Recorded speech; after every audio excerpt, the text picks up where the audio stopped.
hoy es de aquello que nos sirve para materializar el proyecto, independientemente de los sistemas constructivos que ustedes están desarrollando mejor en la cátedra de construcciones. Yo quería hablar de la relación entre, como decía la primera diapositiva, estructura, envolvente y espacio.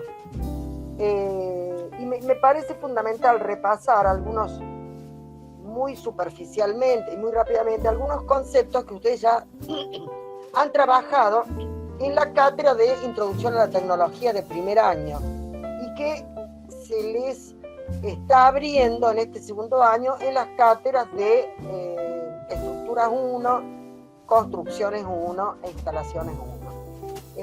Y son,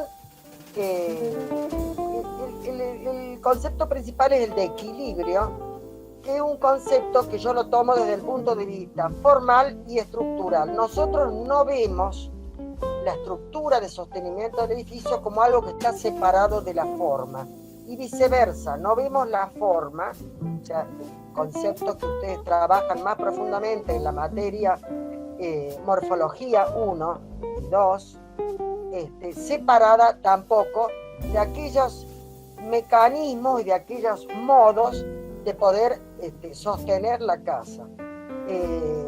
Como su nombre lo dice, arquitectura, ¿no? Arquitectura está planteando justamente esa relación entre lo poético de la forma y lo constructivo que hace que una construcción se tenga en pie.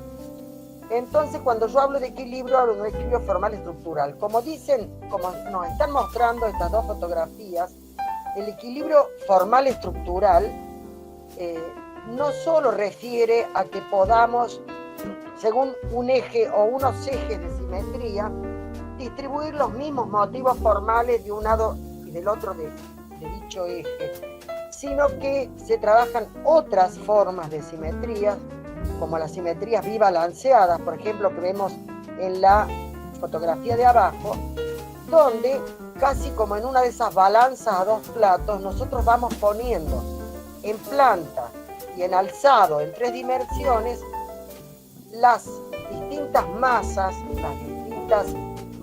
constructivas que para nosotros son formas, y las vamos distribuyendo de a poco hasta lograr que en esa balanza los dos platos queden en equilibrio. Entonces no hace falta que sea absolutamente simétrico, sino que tenemos que balancear, que manejar esto de lo bibalanceado.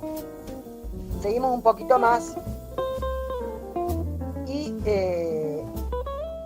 nosotros trabajamos con distintos tipos de equilibrios, pero voy a tomar un concepto que es, inclusive para el nivel en el que estamos, el fundamental y que es el que vamos a repasar, el equilibrio estable. El equilibrio estable, nosotros podemos tener una bailarina de ballet que está parada en puntas de pie y estar en equilibrio, pero si es empujada o si de golpe se cansa, pierde el equilibrio. Entonces a eso le podríamos llamar un equilibrio inestable. En cambio, digamos, un mástil que está clavado en la tierra, suficientemente en relación a su esbeltez, las dimensiones de que se trate, puede ser estable, digamos, en el sentido de que no se mueva al ser empujado o no se mueva por efecto del viento o de otros factores que soliciten su movimiento. Entonces, la arquitectura trabaja esto del equilibrio estable. Eso es lo fundamental. Seguimos un poquito más. Y hay otras palabras que a veces las confundimos con la de equilibrio. Una es la de resistencia. Chicos, la resistencia tiene que ver con los materiales. Es decir, con los sistemas constructivos también. Los materiales, cómo vienen usados, cómo vienen dimensionados y que pueden llegar a no soportar las solicitudes que tenga una estructura y pueden llegar a romperse frente a esas solicitaciones. Y luego el concepto de rigidez, que tiene que ver con que toda estructura se deforma, pero hay que ver hasta dónde y cuánto se deforma. A veces se deforma tanto que justamente los materiales pierden resistencia, o se deforma porque pierde el equilibrio, se vuelve, digamos, bastante inestable, y la deformación hace que ya no podamos estar, digamos, dentro de un lugar donde las personas puedan estar paradas, donde se respeten las leyes de la gravedad y donde esto, digamos, se sostenga la permanencia de la obra en el tiempo. Sigamos un poco más. Entonces, toda obra tiene que ser estable. Esto lo estamos repasando de los conceptos que ya ustedes han recibido, mediante su estructura. Y se refiere a que esta tiene que desempeñarse o tener la capacidad de que, vuelvo a repetir, actuando fuerzas sobre ellas, que puede ser el sismo, que puede ser el viento, u otras, digamos, ella no pierda el equilibrio mecánico que tiene. Por otro lado está la forma que le damos, por ejemplo, a un edificio. Acá en esta figura le estamos presentando distintas formas, en lo cual los arquitectos hablamos de formas, y los ingenieros, ¿no? Hablamos de formas regulares e irregulares. Algunas formas que están muy dentadas, donde, digamos, que se presentan, digamos, como lo que estamos viendo acá, cruces, H, forma de T, etc. En los edificios muy altos, hace necesario que las separemos en cuerpos, como estamos viendo a la derecha, para que justamente no se pierda esto del equilibrio, lo de la rigidez, y que puedan trabajarse como estructuras más simples. Esto lo quiero dejar, digamos, como un repaso general al cual no vamos a profundizar hoy. Seguimos, porque nosotros estamos trabajando, digamos, con una casa que se arma con una estructura bastante simple, que no tiene demasiada altura, por ende no concierne demasiado al problema del viento. Y para el tema del sismo, esto sí lo tenemos que grabar desde primer año, estamos en una región sísmica y que por lo tanto nuestros edificios, nuestras casas, por pequeñas que sean, tienen que ser rígidas. Ustedes ya a través de las cátedras de construcciones han recibido algunas instrucciones, digamos. Entonces tenemos que hablar de un equilibrio estable, donde dijimos que tiene que estar siempre en la misma posición, y aunque esté solicitado o le movamos el piso o le movamos, digamos, otras cosas que hacen a su situación, no se va a mover la casa. Y eso no tiene que ver con la forma. En general estamos planteando nosotros estructuras que tienen techos planos, que están armadas según un sistema trilítico, digamos, con ángulos rectos y demás, pero aunque quisiéramos otras formas, por ejemplo, formas que se adaptaran más a la naturaleza, o que trabajáramos con curvas, paredes inclinadas o lo que sea, como muestra la fotografía de abajo, lo principal es que la estructura tenga un centro de gravedad, digamos, cuyo tirón, digamos, sea mucho más importante que las otras fuerzas o solicitaciones que puedan provocar su vuelco, su corrimiento o su deformación llevada al extremo de que esto colapse. Seguimos un poco más. Estando entonces con estos conceptos, decimos que también en las zonas sísmicas, por ejemplo la que estamos nosotros, es posible trabajar con estructuras entonces que no se deformen, que no se deformen terriblemente, sea a tracción que a compresión, y sobre todo que no deformen las relaciones que hay entre los elementos, por ejemplo vigas con columnas, vigas con muros o con tabiques. Entonces, conservando esa relación o esos nudos, digamos, en forma rígida, que es lo que logramos nosotros mediante el uso de pórticos armados en dos sentidos, el de las X y el de las Y, como ya les habrán enseñado, nosotros logramos esa estabilidad, ese equilibrio estable. Seguimos un poco más. Estos son como conceptos básicos que a los cuales no podemos como renunciar, y que van a formar parte de a los cuales podemos reducir después cualquiera de los ejemplos que veamos, por lo menos de lo que estamos viendo en este segundo año, en este segundo nivel de arquitectura, de construcciones, etc. Entonces, desde el punto de vista de la rigidez, que es aquella cualidad que tiene que tener la estructura para poder resistir, por ejemplo, los efectos del sismo, que es lo que tenemos en la provincia de Córdoba y de ahí hacia todo el oeste y noroeste del país, las deformaciones tienen que ser aquellas admisibles. Seguimos un poquito más, todo esto les queda ya en las diapositivas, seguimos un poco más. Entonces ahora vamos a ver algunos ejemplos que no están en esta condición. Cuando vean ejemplos, ustedes siempre traten de pensar a dónde están, en qué lugar geográfico se encuentran. Quizás no están en una zona sísmica, pero que tienen estos principios básicos.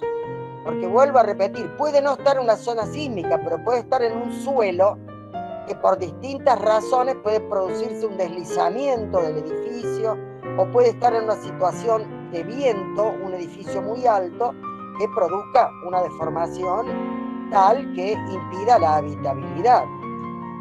Bueno, el primer ejemplo que voy a traer, he tratado de sacar algunos ejemplos de teóricos anteriores y luego termino con un par de ejemplos actuales. Esto va a ser muy corto, pero vamos a tratar de repasar para que ustedes, remitiéndose a su propio proyecto, puedan repasar estos conceptos y ver realmente cuál es esta relación que hay entre espacio, estructura y envolvente.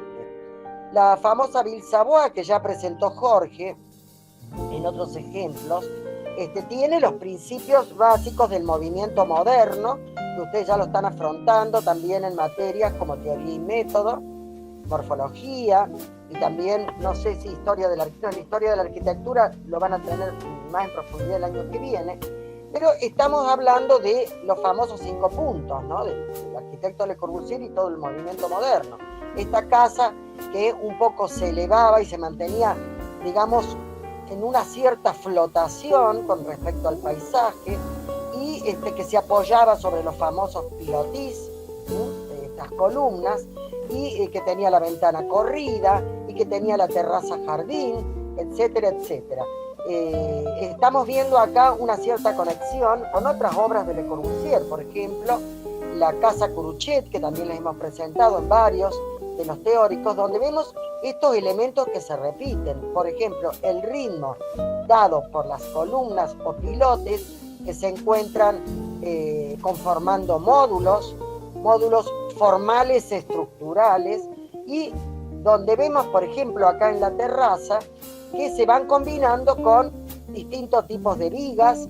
Tenemos una serie de vigas cintas y también de vigas chatas que van conformando estas posibilidades de visuales, de relación interior-exterior, de ventanas que, con o sin aberturas planteadas, nos permiten recortar el paisaje. Seguimos un poco más, y lo que me interesa, seguimos un poquito, es ver acá cómo estaba conformada esta estructura. Acá no he señalado nada porque el mismo Le Corbusier, cuando confeccionan las plantas, digamos, ya nos están dando cuenta de una modulación, que en este caso está absolutamente normalizada. Se utiliza siempre el mismo módulo. Esto no es necesario en las obras de ustedes, en los proyectos de ustedes puede usarse el mismo módulo, o puede haber una convivencia. Disculpen porque estoy un poco ingripada. Puede haber una convivencia de 2 módulos distintos, 2 o 3 módulos, según cómo lo quiera plantear, porque la modulación estructural es la que nos va, estructural y formal, es la que va a congeniar el espacio con la estructura. Prácticamente en esa modulación va a descansar aquella forma de la casa que va a permanecer en nuestra memoria. Cuando yo pienso en esta casa de Le Corbusier, yo recuerdo siempre un prisma cuadrangular que está, digamos, acostado y que está parado sobre otra forma que se la percibe como más liviana, porque está con elementos vidriados, que está por debajo, casi como una estructura de un hongo, digamos. Y eso que permanece en la memoria es prácticamente, yo le llamaría, las líneas madre del proyecto. Entonces, cómo nosotros coloquemos estos módulos, qué dimensión le damos, es muy importante porque define la espacialidad interior, los ritmos en los recorridos y sobre todo lo que permanece en nuestra memoria.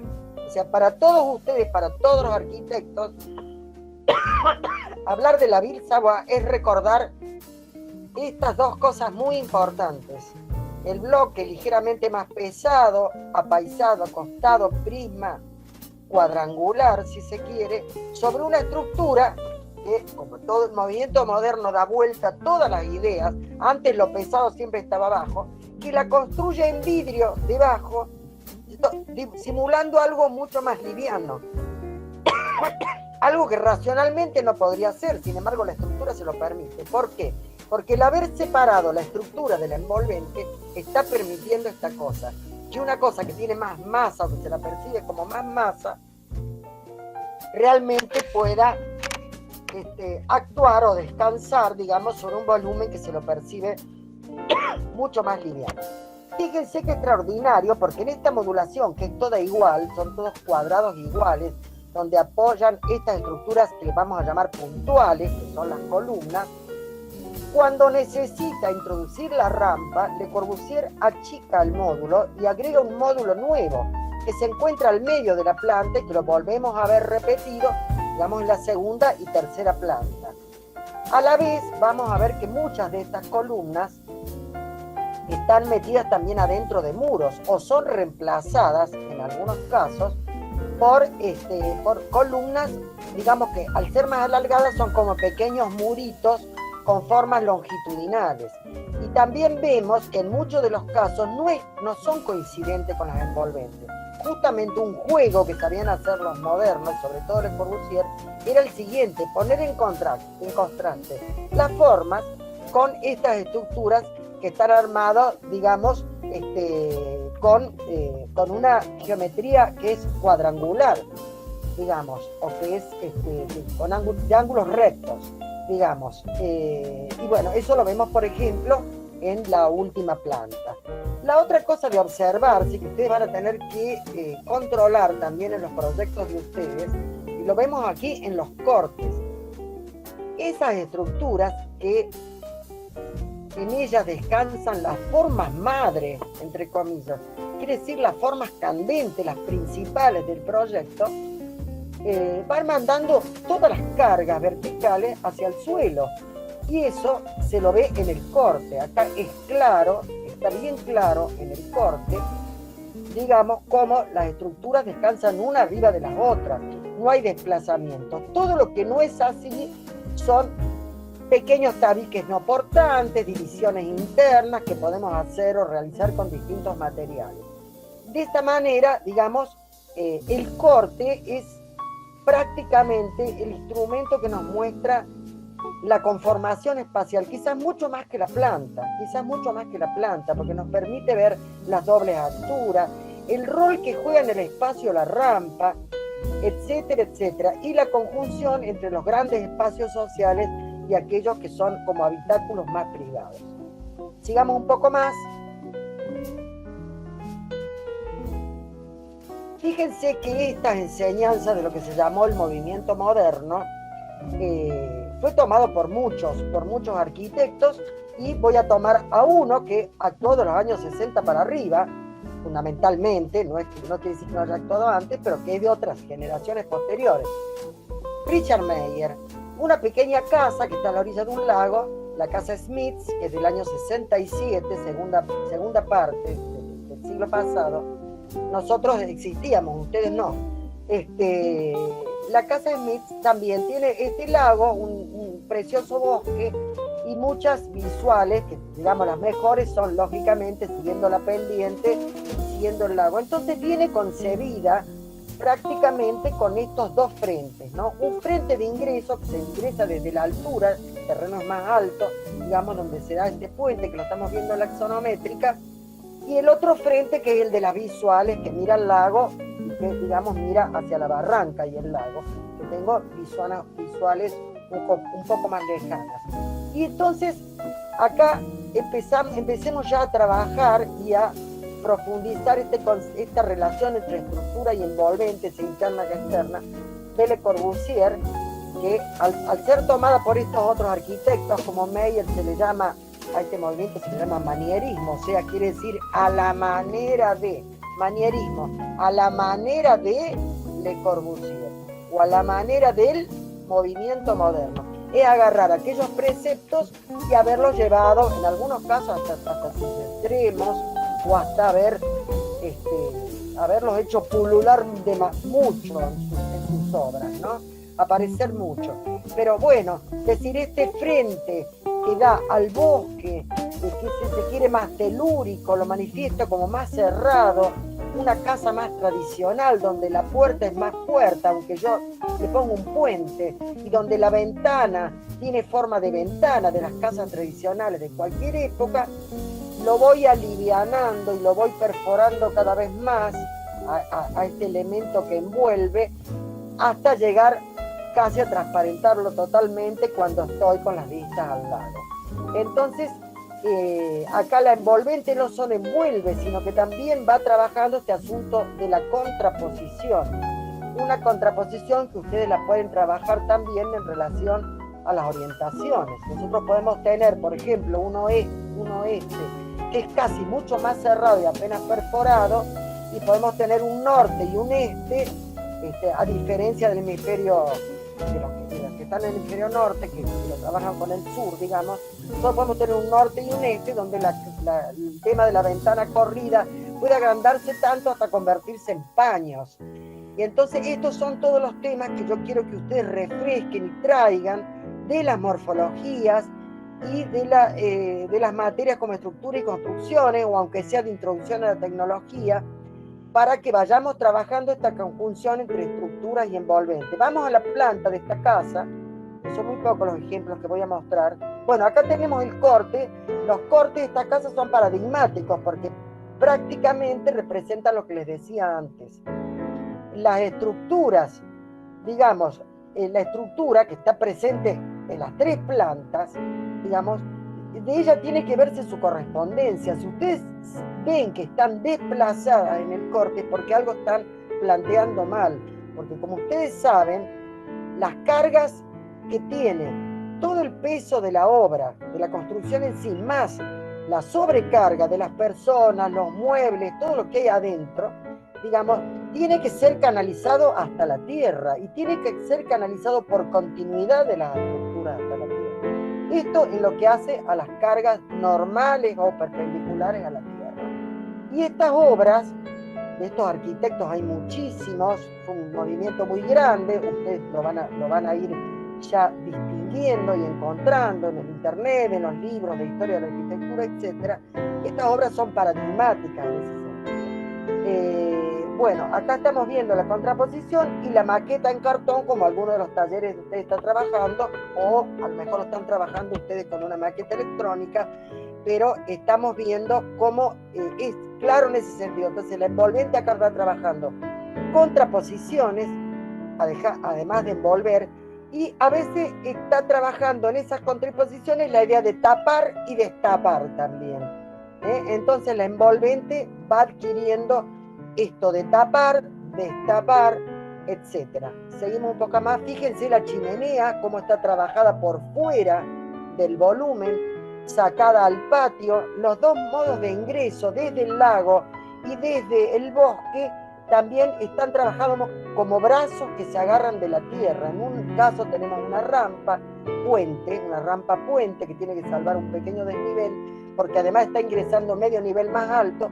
Y en el otro caso tenemos una escalera que, además de ser una escalera bien dimensionada, es una escalera que tiene una forma propia del movimiento, coherente con lo que ellos plantean, ¿no? Fíjense, por ejemplo, en la vista al lago, ante tanta transparencia, la chimenea, la escalera y el techo, por llamarle de algún modo, o la cobertura de la casa, se manifiestan completamente opacas. Sigamos un poquito más. Entonces se trabajan los contrastes también. Bueno, algunos interiores, no voy a abundar en esto, sí quiero contarles algo. Ahora cuando veamos la planta, esta casa que se ve como dos mitades, una más llena, más masa, que es la que estamos viendo acá en la derecha abajo, el ingreso, y la otra completamente transparente, que tiene una piel algo así como que se engrosa, se ensancha y tiene cosas adentro. Esto no lo inventa solo el movimiento moderno, esto ya existía desde la época de la muralla romana o china, qué sé yo. Un elemento que en lugar de ser un muro se engrosa y tiene actividades adentro, fíjense, es una cosa como muy importante porque permite una cierta gradualidad de actividades del interior al exterior con distintos grados de protección hasta llegar a la protección total de las actividades más íntimas. Seguimos, Jorge, por favor, muchas gracias. Vamos con la otra. Y acá tenemos la planta y algunas axonométricas. En la planta acá me he permitido marcar con rojo, yo no soy muy hábil con la compu, pero bueno, me he permitido marcar los módulos y como ustedes verán, también se van a dar cuenta que las columnas que están en la parte más transparente, que en este caso sería la que está arriba, no son del todo coincidentes con las estructuras que uno supondría que están en la otra mitad de abajo, que es la parte más cerrada de la casa. Entonces, repitamos, en la parte de arriba se encuentran los espacios sociales, dobles y triples alturas. Como vemos en la axonométrica, es una parte que se ensanchó para contener mucho aire. Si vamos a hablar, como hablamos el otro día, del aire, del fuego, del agua y de la tierra, esa parte contiene mucho aire y contiene parte del fuego, ¿no? Siempre representan allí las chimeneas como algo que canaliza, como algo opaco, justamente contraponiéndose a la envolvente vidriada. En cambio, la parte de atrás, fíjense que era una parte, la parte de adelante, esta Liliana, está hecha toda en estructuras metálicas, en acero. Y la parte de atrás, fíjense que está hecha muy a lo yankee, digamos, está hecha en madera, y eso no lo sabe casi nadie. Esta parte más cerrada es una arquitectura en madera, donde las envolventes, estas cerradas, son prácticamente como unas paredes entramadas, muy entramadas, que luego están tapadas de un lado y del otro de los espacios, y aparte esconden adentro, digamos, sus estructuras. Y este arquitecto ha congeniado ambas estructuras, así como ustedes podrían hacer, diferenciar las estructuras, a lo mejor, y en el caso de estar separados, de la casa y del atelier o taller, como le quieran llamar, de los artistas. Eso si están completamente separadas, o si están encimadas, o si están adosadas, o en cualquiera de las alternativas que pudieran estar ustedes manejando. De todos modos, esa modulación, fíjense que está mantenida en la mayoría de los espacios. Por ejemplo, el módulo que ha encontrado tiene que ver, por ejemplo, con el escritorio, con el dormitorio, con la cocina. Es un módulo bastante cuadrangular, digamos, y fíjense la unificación de los núcleos húmedos, de la pastilla. Todo eso está tirado hacia donde tenemos las envolventes más cerradas. Y todo lo más aéreo, lo que permite el máximo asoleamiento, etcétera, está tirado hacia el lago, a donde tengo las mejores visuales. Y además, internamente, lo vemos en el despiece axonométrico, la parte íntima se va como escalonando hacia la triple altura, digamos, del estar. Y entonces va recibiendo el sol, digamos, con distintos grados de profundidades desde el lago, desde la zona del lago. Vamos me parece que pasamos a otro ejemplo ahora. Bueno, les quería decir que esta raza, entre comillas, o este grupo de arquitectos, todos los seguidores de Le Corbusier, del movimiento moderno, de la casa Uruchet, de la Ville Savoie, son varios, no todos buenos, pero son varios, y por ejemplo, este que les presentaba, Richard Meyer, ha trabajado, por si ustedes los quieren buscar, se los puse acá, varios ejemplos de casa con estudio, casa con atelier o oficina, o casa con otro elemento que se separa de la casa para contener esas actividades de trabajo, o bien para recibir a huéspedes, ¿no? Una es la casa Salzman, que se la pongo acá arriba, que se desarrolla con los mismos criterios, y otra es esta casa que está en el oeste de Estados Unidos. Vamos a la diapositiva siguiente, Jorge, por favor, que también da frente a una laguna, Y que bueno, acá está toda la herencia prácticamente de Le Corbusier. Fíjense qué interesante, porque aunque los cuerpos estén separados, este es un tema que yo quería tratar, y fueran o no de la misma tecnología, fíjense cómo se plantea una estructura para el todo. Los cuerpos están separados, ¿no? Por un lado está el estudio atelier, que es lo que está a la derecha, o habitación para huéspedes también, y del otro lado está el resto de la casa. Pero fíjense cómo en la casa se van combinando las estructuras puntuales de vigas y columnas con algunas otras que son reemplazadas por tabiques, pequeños tabiques, o muritos armados, porque ya estamos como al oeste de los Estados Unidos, donde es posible que aparezcan este problema de los movimientos sísmicos. Que por otro lado, cuando más rígido es, cuando empezamos a utilizar ya pequeños tabiques armados o tabiques enteros armados, tenemos que ver, para nuestras obras acá en Córdoba, ponerlos en las dos direcciones, porque tienen que estar distribuidos de una forma equitativa en la planta. Pero vuelvo a repetir, no por ello simétrica. Fíjense el ritmo de las columnas, cómo atraviesa la casa y toma esta parte central de la rampa que va uniendo las dos partes de la plaza, de la casa, y a la vez sale de ella, sigue en el espacio exterior y termina tomando y armando como en un puente, y termina armando también la casa de huéspedes o el estudio. En este caso creo que se trataba de un estudio. Entonces, esto creo que es bastante importante. Estos arquitectos solían armar esto, ¿no? A veces armaban los elementos estructurales, a veces eran amébicos, con formas circulares, y se les contraponían las estructuras puntuales adentro con módulos regulares. A veces era al revés, los módulos regulares estaban por fuera, como en este caso, y las formas, alguna forma curva, alguna forma américa aparecía por dentro. Y esto lo van a encontrar en casi todas las obras de este movimiento.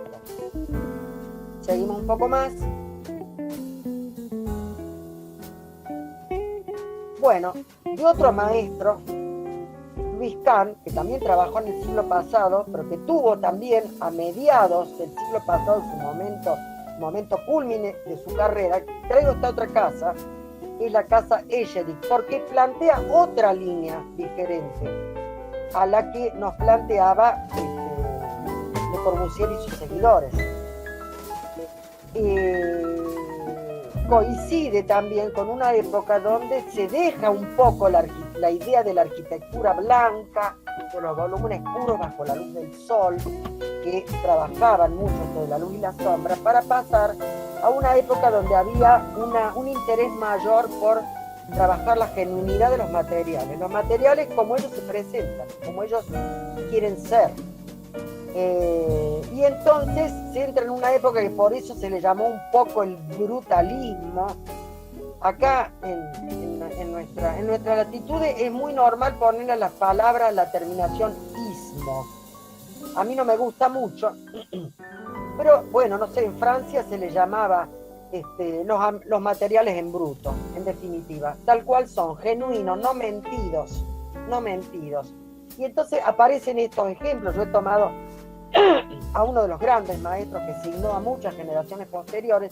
Esta es una casa que se emparenta mucho con las de ustedes, porque fíjense en esta planta cómo existe una pastilla de servicios que tiene su propio módulo, pero que está metido dentro de un módulo mayor, que es una parte de la casa como más íntima, y otra parte de la casa, que es la que vemos a izquierda, donde se dan los espacios sociales, y que inclusive también tiene una doble altura. Quiere decir que hay cuestiones tipológicas, esto quiere decir del tipo de las casas, que se van transmitiendo de generación en generación, aunque cambien las modas, los estilos, los motivos formales, estructurales, pero que se van repitiendo, y todos nosotros vamos sacando enseñanza, vamos incorporando cosas nuevas y también las vamos lanzando hacia el futuro. Los arquitectos del futuro van a retomar algunas de estas, quizás incorporarán otras nuevas preocupaciones. Acá esto está trabajado completamente en hormigón, prácticamente como una caja. Si ustedes toman una caja de zapatos, supongamos, y la tapa la hacen solidaria con las paredes de la caja. Y todo esto está bien empotrado en la tierra y luego entran a perforar las paredes de la caja. Eso es la casa Escher.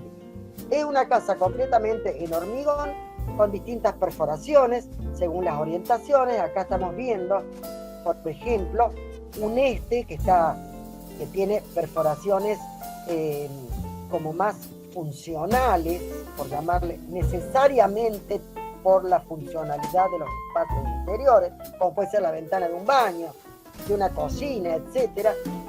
Después tenemos, lo mismo sucede hacia lo que nosotros le llamamos hacia el norte.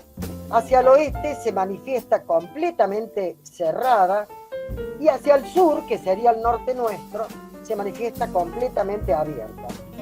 Esto tiene que ver con la otra postura, que no es la postura que sería la postura más estereotómica, algo así como las esculturas de Chillida que les pasaba, como el tener que cavar un volumen. Por supuesto que en arquitectura no es lo mismo que en escultura, como tener que cavarlo y empezar a encontrar ciertos espacios. Y que esto se manifieste solidario, casi como cavar una masa. Estamos viendo la vista nocturna y la diurna, donde en la mejor orientación, digamos, vamos a otra fotografía, comienza a utilizar, y para poner en contraste, un material mucho más cálido, es la madera. ¿Sí? Y al igual que aquella casa, la casa Smith de Meyer, entonces vemos la contraposición entre esto completamente abierto, donde la ventana ya no es ventana, sino que pertenece a un sistema mayor, está trabajado por paños, con otros materiales, y lo otro más tradicional que encontramos exactamente en la fachada opuesta, donde ahí ya una puerta es puerta, una ventana es ventana, aunque muchas en clave moderna comienzan a convertirse en rajas. En la pared lateral ya las rajas son rajas más importantes. Vemos el corte con todas las características que les dije. Igualmente, el lugar del fuego está sacado por fuera de la caja y son casi los leitmotiv de la arquitectura. Ayudan a armar simetría, ayudan a armar un ritmo, etcétera, etcétera. Y vemos la correspondencia estructural de arriba a abajo. Sigamos un poco más para que profundicemos hacia adentro. Y acá está, la ventana no solo está trabajada en paño. En esta fachada, fíjense, tenemos todas las versiones. Tenemos como una idea de ingreso cobijado, recogido, que no se nos presenta, no se ve, está como lateralizado. Yo le llamaría un ingreso cobijo a escala humana. Sin embargo, la ventana excede la escala humana, toma como un doble orden y además pasa a ser parte de un dispositivo otro que viene y se agrega y que tiene en toda la obra, va adquiriendo según los lados distintos grados de complejidad. Hay vidrios fijos, hay ventanas, hay paños que con directamente puertitas, o sea, ventanas que se cierran y se abren, y otras que no. Ya lo vamos a ver por dentro, pero fíjense, hay personas paradas adentro, y fíjense cómo esta perforación, yo le llamaría el hueco, empieza a adquirir un doble orden. Seguimos un poco más. Acá está el motivo, está en contraposición a la otra fachada, que esa fachada es digna de un Carlos Carpa. Si nosotros vamos a ver la obra de Carlos Carpa, contemporáneo, con Luis Kahn, aparecen este tipo de cosas, este tipo de contrastes, ¿no? Entre un material trabajado en bruto, como el hormigón, y estas pequeñas perforaciones, llamémosle intersticios, donde juegan unos terceros elementos, como pueden ser las chimeneas. Seguimos un poco más, y ahora vamos a ver estos dispositivos. Entonces acá, la envolvente, ¿qué pasa acá con la envolvente? Eso es lo que les llamo un poco a pensar. Cuando estoy ya hablando de muros que son portantes, o son portantes y rígidos como son los tabiques armados, no importa su dimensión para lo que voy a decir, La envolvente y la estructura es coincidente. Es coincidente. Y luego se complementa con otras estructuras interiores que son encargadas de sostener otras arquitecturas que se apoyan y dependen de aquellas.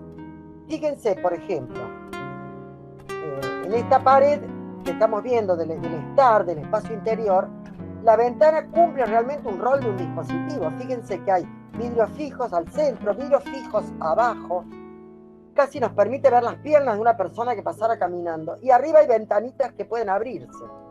Entonces fíjense qué interesante que es este dispositivo, que es ventana y envolvente a la vez, pero está destacado por ser un material contrastante. Cuando nos vamos a las fotos de al lado, vemos que también en los interiores se trabajó con este material más cálido, que rompe con la dureza del hormigón, que nos está presentando el entrepiso, por ejemplo, y la doble altura, trabajado un entrepiso en madera, etcétera, etcétera, que va combinando con estos dispositivos que son ventana y envolvente a la vez. Así como el muro es estructura y envolvente a la vez. Esta posibilidad de unir la estructura con la envolvente o separarla, como las obras que veíamos antes, es común sea a la arquitectura, que al diseño industrial, que a cualquier otra cosa que querramos crear. Sigamos un poquito más. Vamos.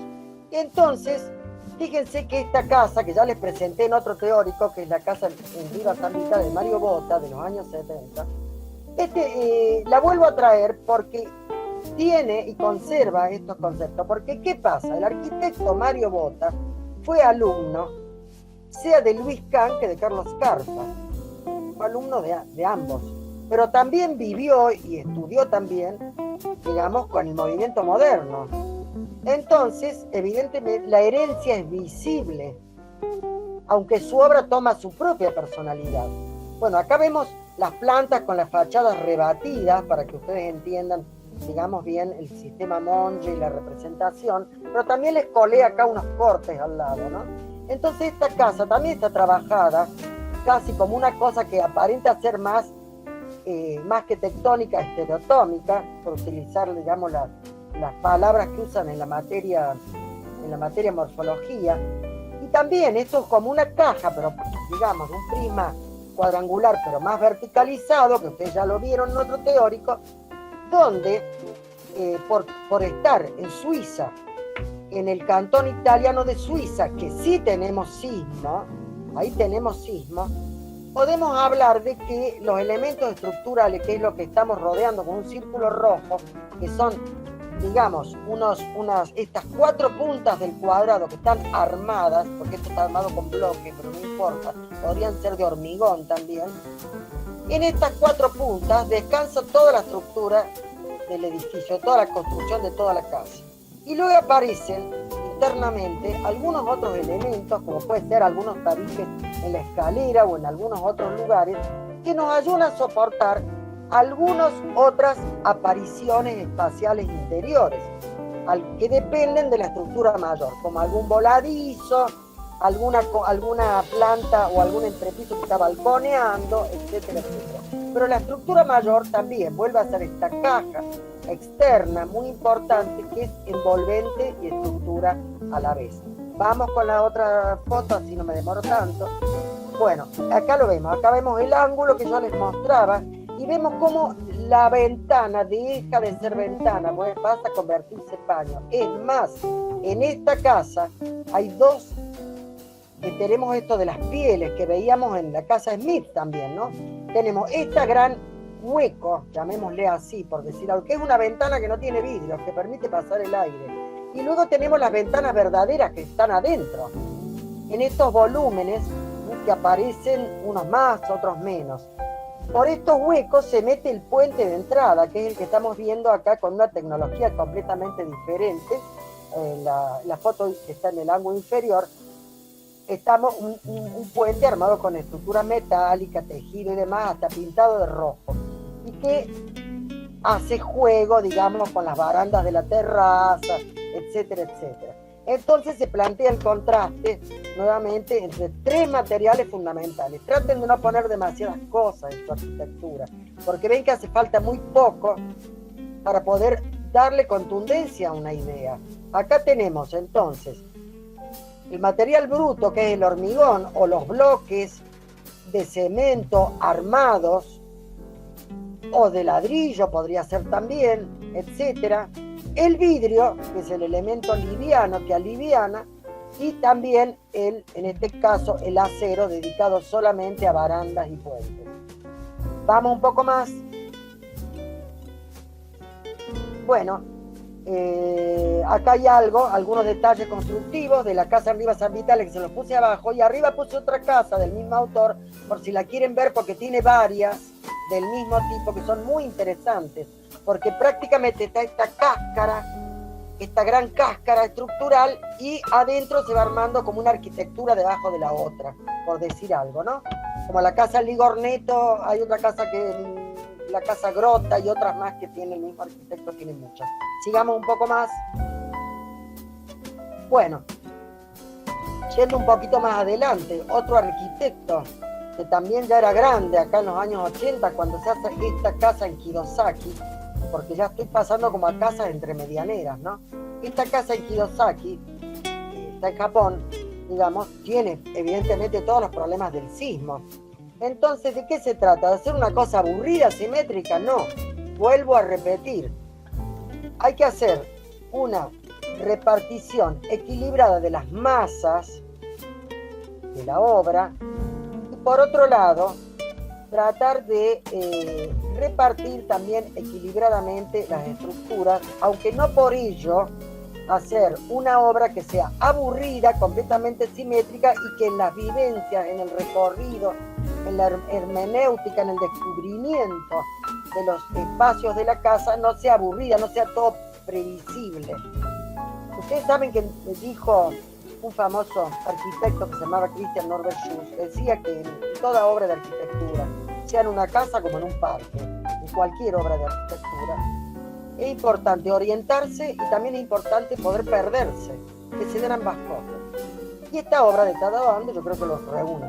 Fíjense, la calle es lo que tenemos a la izquierda, y uno, en realidad, esta casa, el primer espacio que encontramos es el espacio donde se pone el auto, ¿no? Esto lo estamos viendo en la primera planta, que está en el ángulo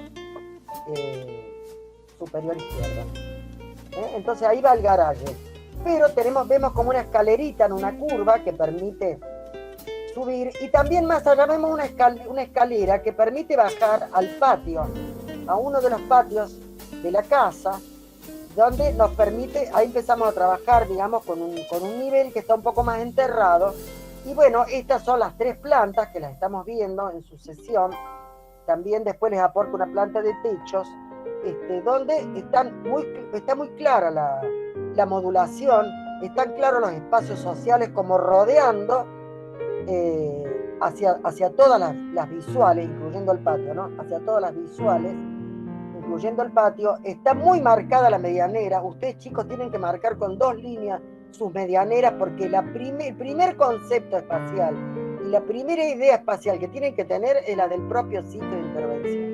Y por eso le damos una casa entre medianeras, porque eso tiene un volumen de aire, una escala, ¿se entiende? Y eso sumado a la norma, que ya Jorge luego se los va a recordar con el video que vieron hace un poquito y se los va a dejar colgado, sumado a lo que les da la norma, les da la idea de escala de la intervención. Ustedes tienen un vacío en el cual intervienen entre medianeras. Si esas medianeras no estuvieran, estarían en el medio del campo, en una pradera, y podrían hacer lo que quieren.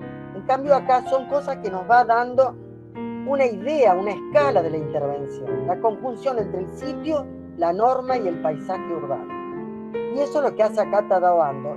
Y se da el gusto de hacer una curva. También es una obra toda en hormigón, donde va trabajando ambas cosas, lo tectónico y lo estereotónico. Trabaja en un hormigón ya con una tecnología mucho más avanzada, el hormigón colado en las casaformas metálicas, o sea, serían las matrices metálicas que luego se va deslizando y nos van quedando armados los muros, sean tabiques, por pequeños o grandes que sean, las columnas o lo que sea. Bueno, repito, los espacios sociales dan todo sobre los bordes. Fíjense, considerando la entrada, los patios y los estares. Mientras que todo lo que son servicios están conformando prácticamente una L en el centro de la obra. Entonces eso también ayuda a ahorrar cañerías, a hacer de esto una cosa económica. Acá vivían 2 familias, y entonces por eso cuando ustedes la estudien, yo no me voy a detener, hay cosas que le van a llamar la atención, como que aparezcan, no sé, 2 habitaciones matrimoniales, o se repitan más baños, o lo que sea, ¿no? Pero lo importante para comprender es siempre el mismo criterio. Lo vemos en los cortes, no sé si se puede subir un poquito la diapositiva, si no después lo consultan ustedes, es toda la correspondencia entre los elementos estructurales y cómo nosotros, viendo esta planta y viendo sus estructuras, nos queda radicado en la memoria, nunca más nos vamos a olvidar de esta casa. Sigamos un poco más. Ahí tienen de nuevo las 4 plantas, incluida la planta de techos, y acá tenemos las geometrías adoptadas y cómo, incluida la modulación. O sea, la modulación es una modulación cuadrangular, pero que está desplazada formando un escalonamiento al interior del lote, que es lo que le permite luego plantear la curva y ese intersticio con las escaleras que bajan a ese primer patio de ingreso que está como un poquito más escondido. Luego hay otro patio que es mucho más privativo de la familia, que está en el ángulo inferior que vemos a la derecha de la casa. Después ustedes estudien bien estos esquemas, pero verán que por más complicada que parezca la casa, todo se reduce a esquemas estructurales muy sencillos. En este caso también se repiten los módulos. Luego hay submódulos, hay módulos dentro de los módulos, porque ustedes han estudiado el ángulo cocina, han estudiado un habitáculo de baño, y eso ya les da una idea dimensional y proporcional que ustedes lo pueden colocar y trabajar como submódulos dentro de los módulos, sin que por ello los espacios con las formas puras se vean como mordidos o malamente recortados. Siempre trabájenlo como pastilla, como faja que mancomuna baños, cocinas, depósitos, placares, posiblemente escaleras, salvo cuando ustedes deseen que la escalera cumpla un rol más escultural, a lo mejor adentro de un espacio social. Si no, traten de trabajar todo esto como una faja, como una pastilla. Sigamos un poco más. Y aquí estaba, fíjense, la misma representación de ellos la estaba marcando ya. Todos los módulos, cuando ellos van haciendo los sucesivos cortes, ya para entregar un plano más de obras y demás, se ve claramente cuál es la intención estructural. ¿Qué pasa? Que en este módulo está estudiado por lo menos un dormitorio.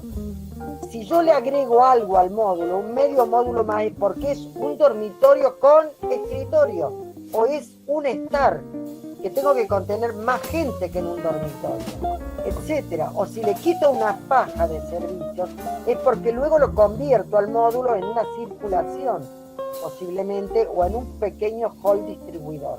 Esto es lo que ustedes tienen que entender. Fíjense que acá no hay ningún baño que esté mordiendo un cuadrado de un dormitorio. Todos estos arquitectura, digamos, de los espacios sirvientes, está trabajado en fajas y está considerado dentro del módulo estructural. Seguimos un poquito más. Bueno, la planimetría, el ingreso a la casa, que acá lo mostrábamos, ¿no? Tenemos el garaje, que en este momento se encuentra abierto, una escalerita detrás de esta cáscara, son como las cáscaras de una cebolla, ¿no? Acá hay una pequeña cáscara a nivel que tiene escala humana, que tiene una baranda, una escalerita que sube, permite ingresar, digamos, medio nivel más arriba, o me mando por acá al costado, que para ustedes podría ser un patio lateral, digamos, y aparezco en esta foto del ángulo inferior izquierdo, aparezco por una escalera en un primer patio de recibimiento, que no es lo mismo que el patio interior que tiene la familia en un ángulo más cerrado, digamos, que es más íntimo. Bueno, seguimos un poco más. otro corte diferente. Fíjense el clima, por supuesto, muy japonés. También el uso de la ventana corrida y de la ventana paño. Paño completamente libre, que después a lo mejor en nuestras latitudes, según las orientaciones, ustedes tienen que trabajar con protecciones. Pero la protección, claro, en nuestro medio ustedes dirán, pongo una cortina y me rompen el vidrio y me entran a robar. Y bueno, está toda la cuestión cultural también, chicos, para tener en cuenta. Sigamos un poquito más. Entonces ahí van a variar las protecciones. Y me quedan dos ejemplos muy cortitos. Perdón, uno cortito y uno más amplio. Y cortamos. Y terminamos. Esta pequeña obra en Río Cuarto, que está hecha con un crédito Procrear, que está armada completamente con un sistema trilítico con estructura en acero. Y entonces acá la envolvente sí va a tomar la idea de tapar. Coloco tapas donde quiero y no las coloco donde no quiero. Siempre podríamos reducir nuestra intención de diseño entre la estructura y la envolvente, tratar de llevarla a una palabra que se nos presente mentalmente un concepto para luego ser coherente y trabajar toda la casa así. Bueno, acá tenemos unas prefiguraciones y tenemos las plantas, que son dos, donde se arman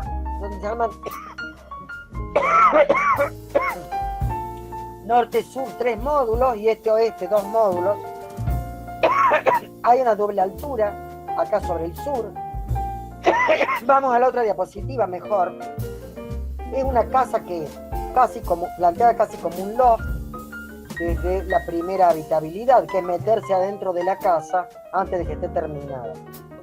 ¿Qué posibilidad brindó este tipo de estructuras? Está armada toda con elementos puntuales, vigas, columnas. Primero, con un elemento que está industrializado, que viene con su tamaño, 12 metros, 9 metros, etcétera, que son los perfiles de acero, ¿verdad? Pero bueno, acá vemos en la planta baja que va a estar la cocina, se ve el comedor y un escritorio con una escalera lateralizada que va a subir, y en la planta alta va a cruzar con un puente generando dos vacíos a ambos lados. Esto, como les dije, se repite en la historia de la arquitectura moderna, prácticamente.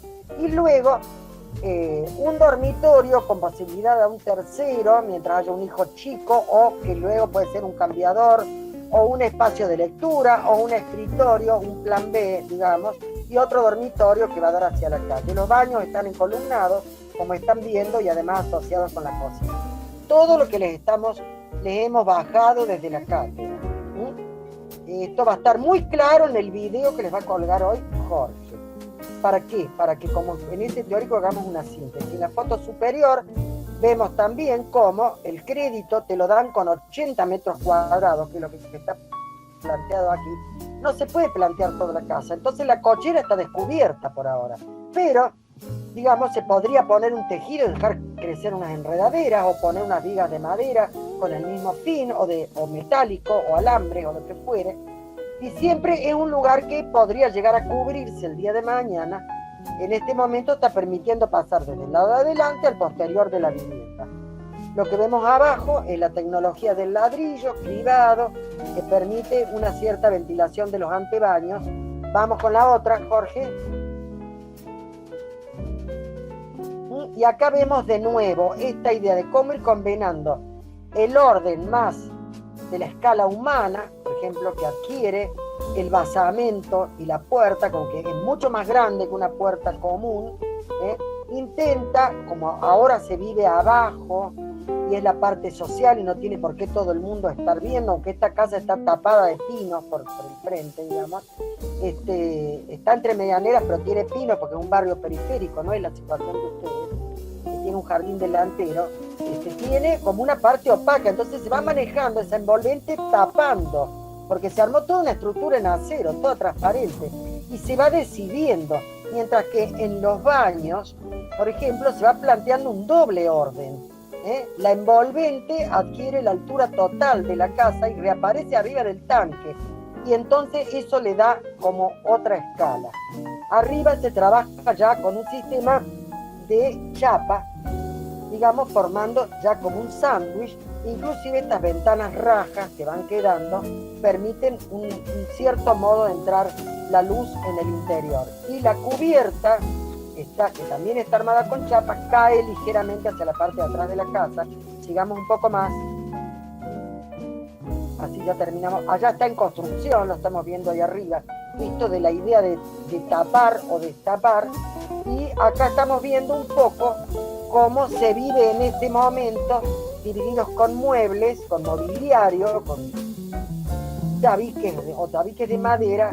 Se está viviendo solamente en la planta baja de la casa y está libre toda la parte alta, pero que presenta, digamos, hacia afuera la idea de una casa terminada y hacia adentro la idea de estar casi con la tramoya de un teatro, del espacio escenario de un teatro por encima de la casa. Entonces hay cosas que cuelgan desde la máxima altura, etcétera, etcétera. Bueno, sigamos un poco más y ahora, bueno, estas son fotos que les terminan de ampliar la información en momentos de lo constructivo y demás. Por supuesto que acá se trabaja con el soldado o el abulonado, ¿no? Estamos hablando de una gran plataforma por debajo que lo eleva ligeramente del terreno, esto bien trabajado con respecto a la altura en relación a la calle para que nunca se meta el agua, en relación al jardín anterior y posterior, etc. Sigamos adelante, les dejo este ejemplo y este es el último, el cual me voy a demorar un poquito más, de un estudio que visitó varias veces en nuestra facultad, en una casa en Belgrano, en Buenos Aires. Acá tenemos el ideograma de la casa, ¿no? Es un terreno muy parecido al de ustedes. La casa tiene 17 por 10. Y bueno, paso directamente atrás de la tapia existente y la casa la armo por detrás, generando un oasis verde prácticamente en la manzana, una manzana que está hay casas italianizantes como la que se ve en la esquina, casas viejas, casas que ya están en casi no tan buen estado y casas sin ningún diseño, pequeñas casitas de barrio, un barrio que en un momento estaba, que quedó en esas condiciones. Entonces se intenta como generar un oasis interior. Y acá vemos una planta casi cuadrangular, es un rectángulo tendiente al cuadrado, sigamos, la idea generadora y la maqueta taxonométrica armada con la compu. Bueno, lo que está a la izquierda sería el ideograma en 3 dimensiones, donde vemos una estructura, no digo en hongo, digo casi en hongo, porque hay como una base, ¿no es cierto? Y arriba algo que vuela un poquito, esa misma base se ensancha y vuela un poquito, y que tiene, se manifiestan diferentes, digamos, la de abajo es digamos, como donde está, digamos, la cosa más social, y la de arriba, digamos, empieza a armar la cosa más íntima de la casa hasta llegar al último piso, que son primer piso y segundo piso. Acá estamos viendo cómo fue ideado la fachada y realmente lo que existía en el barrio, ¿no? Lo que existía en la cuadra y cómo se manifiesta la casa. Sería lo que le llamamos un corazón o le llamaríamos lo que está detrás de la tapia, ¿no? Seguimos un poco más. La única puerta, la del garaje, donde entra el auto. Acá vemos la situación, ustedes también van a tener que presentar esta planta, digamos, o una planimetría con el entorno, o una planta de techos. Es una situación similar. Acá hay una lámina que está puesta abajo, que generaron los autores, porque ellos lo imaginaron, como digo, como un oasis. Prácticamente se imaginaron una casa que, además de contener las funciones, pensaron que podían cambiar en futuro. Entonces una casa muy flexible, muy polifuncional, igual que la de ustedes, con la menor cantidad de elementos posible, pero sobre todo que interactuara con el clima, con la naturaleza, casi como una vuelta del hombre a la naturaleza, como quererse reconciliar. Y entonces, como vemos en la planimetría, una casa que plantea 3 patios, 3 situaciones de patio. El delantero, que lo separa de la tapia vieja inicial, a la cual solo le pusieron un portón, un doble portón para que ingrese el auto y las personas. Un patio lateral, que es un estanque, que tiene todos sus sus pececitos, sus plantas acuáticas, etcétera, etcétera, un patio trasero y luego también algo en el techo, como una terraza jardín justamente. Y todo ello genera un trabajo climático con la casa. Y la casa, en sus dos niveles superiores, con una relación entre la estructura y la envolvente, donde, digamos, prácticamente se comporta como un aclimatador de la casa. Sigamos un poco más tratando de realizar un ahorro energético en la medida de lo posible. Estas piezas gráficas yo no las conseguí más definidas, quizás ustedes buscando con más tiempo las puedan conseguir mejor, pero lo que sí podemos ver es la forma de la casa. Fíjense, la planta baja, ahí está el auto, está el jardín delantero, la forma, como dije, es un rectángulo que es rectangular en planta baja, y cuando subimos ya al primero o segundo piso, con una especie de voladizos que tiene, que genera los balcones, prácticamente al noreste y al oeste, y al noreste y al suroeste, está permitiendo, digamos, esta envolvente que se ensancha, tal cual nos mostraban los arquitectos de la modernidad, ¿no? Pero que se ensancha teniendo un lugar que pueden recorrer las personas. Acá se ven en la planta de abajo, como lo van a tener que dibujar ustedes, con todos sus componentes. Le llamamos la planta noble por eso, porque es la planta de ingreso y tiene que estar la medianera con su espesor, tal cual lo ven ustedes acá. Los patios, cómo los han acondicionado. El patio no es dejar un residuo, un espacio residual. El patio es armar también espacios que son para las personas, son vivibles para las personas. Entonces habrá gradualidades, habrá lugares semicubiertos, habrá lugares totalmente descubiertos. Acá ellos imaginaron esto como lugar para los pájaros, para las plantas. Hay una huerta, hay plantas que son, digamos, ornamentales, y también tienen, además de la huerta, tienen las aromáticas, y tienen plantas que son soporte para los pájaros. Dice que cada vez que vuelven ellos al lugar, van encontrando nuevos habitantes, que son los pájaros, los insectos, las mariposas, etcétera, etcétera. Entonces, fíjense cómo está planteada esta planta social en relación a la vivencia de los patios. Es vivir alrededor del patio. Fíjense los comedores, por ejemplo, el comedor de diario, que forma una pequeña isla, digamos, con la cocina, como está todo encolumnado en una sola medianera, y el otro comedor, ¿no? El comedor que va con los invitados. Bueno, vamos al primer piso, la escalera, una sola que se viene acá sobre esta fachada suroeste. Acá tenemos el corte, que es bastante importante. Vemos acá, en este caso, la estructura es envolvente, pero la estructura es envolvente en esta medida en que se ensancha y que es capaz de contener otra cosa que se agarra de ella, que es la estructura de las protecciones.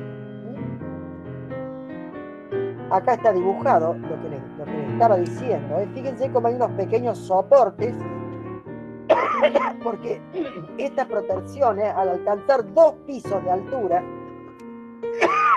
tienen un importante peso. Entonces, es muy importante que también estén moduladas con toda la modulación estructural del edificio, de la casa.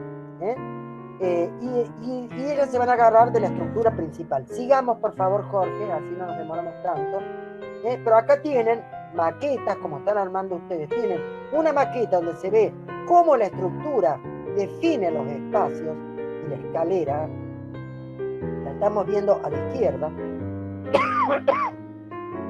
Un corte vista arriba que nos muestra la casa con uno de los patios y su envolvente y los pajaritos, que los dibujan por todos lados, y la maqueta envuelta.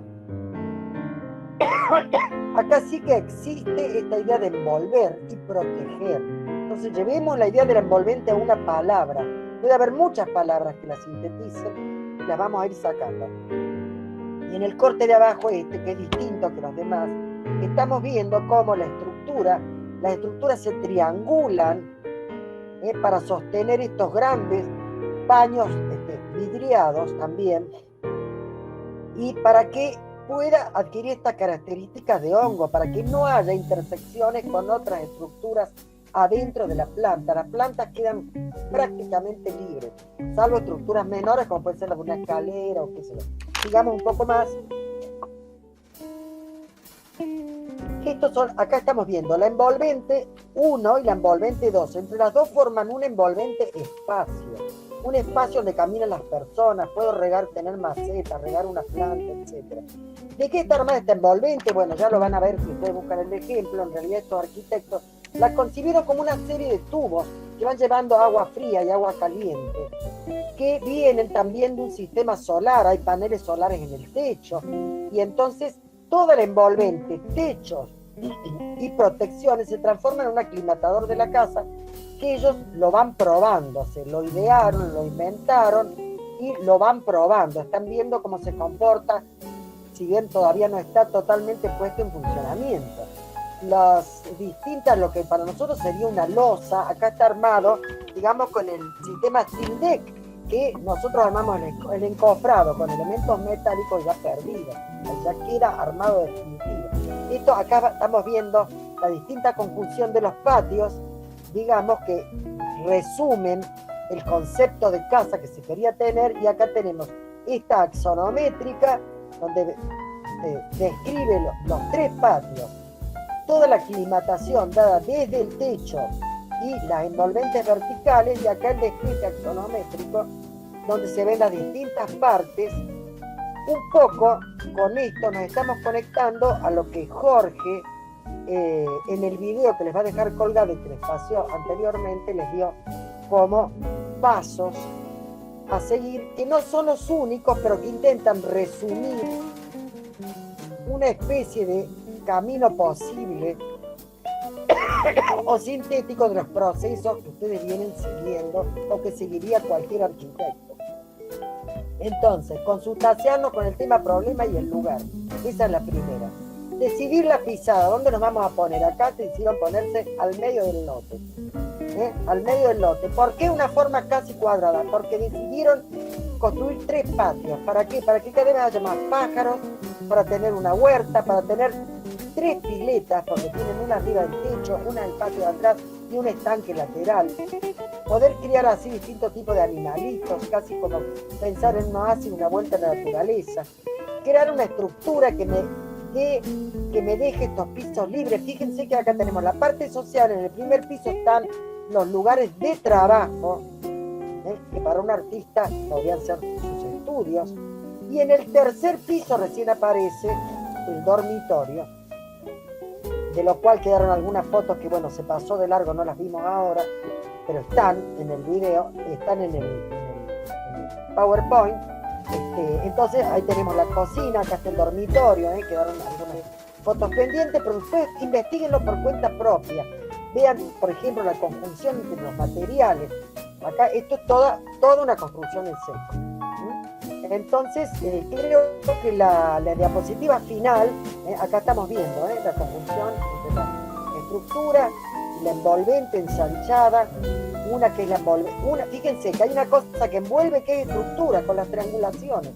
Es como una macroestructura, es lo que en la obra de Luis Kahn era todo hormigón. Bueno, acá es lo mismo, pero transparente, porque está armado con elementos de acero.